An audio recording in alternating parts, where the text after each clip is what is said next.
welfare is your responsibility, but when you're an actor, it's only your welfare you're responsible for. And I much prefer taking care of other people than taking care of myself.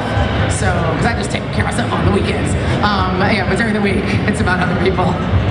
So I know that you've done some TV, you've done some short films, and I read that a couple of years ago you did an interview and you talked about how people have a misconception when you're famous and you're a working actor that, you know, you could just get $10 million for your project. Yeah. Not the case. No. And how it's really hard, especially being a woman and a woman of color, to get your foot in the door and to direct. So do you feel now with all the conversations happening with inclusiveness and diversity, and I can't speak apparently. I believe in you, I'm here for you. Thank you, I need that support. Supporting you so hard. I'm just gonna wait till the word comes out. I'll get there eventually, we'll find it. Do you feel like it's gotten a little bit better? No. Or no? No. Well, the short answer is it's really hard to get a movie made, period, for everybody. And the story I always just tell my friends and tell myself what I would be really bummed about trying to put something together was that it took Clint Eastwood 10 years to get Unforgiven made.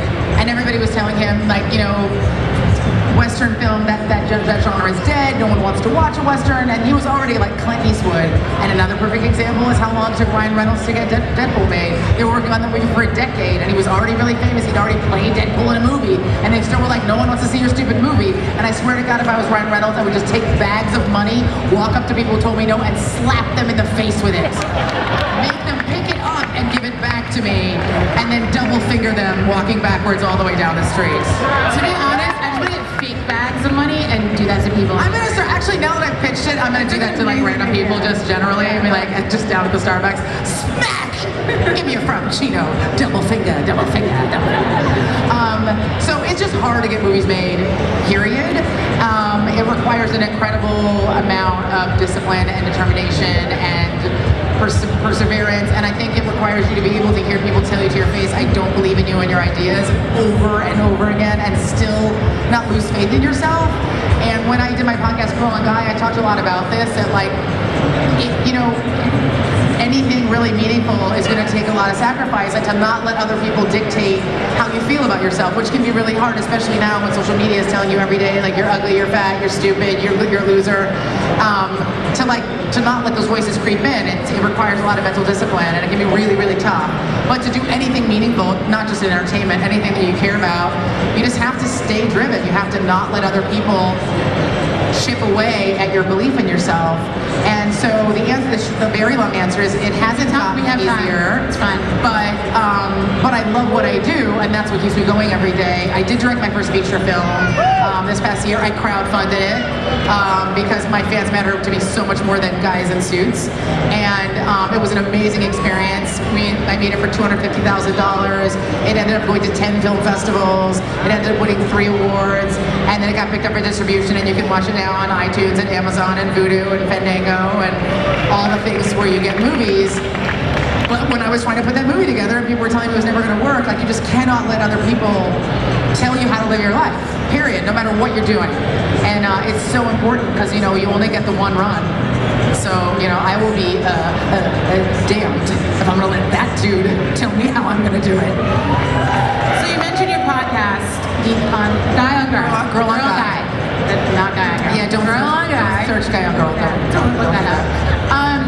You were podcasting like almost before anybody else was really into it, and now it's blown up. I was not an alpha. I was a beta. You know what I mean? I was not, in the sense, like, there were 2 or 3 people doing it before me. Probably the 2 most well-known would have been Mark Maron and Anna Carolla, that were really like making, you know, a name for themselves in that space. But I was pretty early, and it was because my friends were doing it, and Nerdist. And I actually had gone on Nerdist and had such a good time, and I was like, this would be really fun to do. And I actually did my very first podcast at San Diego Comic-Con 6 years ago, and I'm trying to think who it was. It might have been Maggie Q, or it might have been one of my castmates on Archer, and it was just so fun. I thought, well, I'll see if I like it, and then I ended up doing 225 episodes, and it was so 2 answers.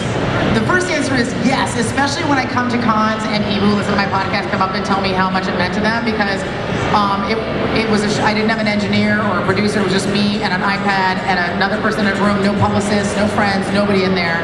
And that was how I was able to get these great conversations with people who said, I've never told this story before, I've never said this to anybody before. I was able to really create a special experience for my guests and also for the people that listened. I missed that part of it. I didn't miss always being late.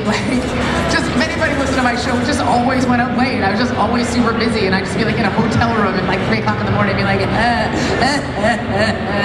it's so tardy, because I was so busy. So I don't miss feeling slammed all the time. But I always tell people, girl, the guys like The Wire, just go back and watch all 5 seasons again. It's out there. It's not going anywhere. And at the end, I got almost every single person I wanted. Only person I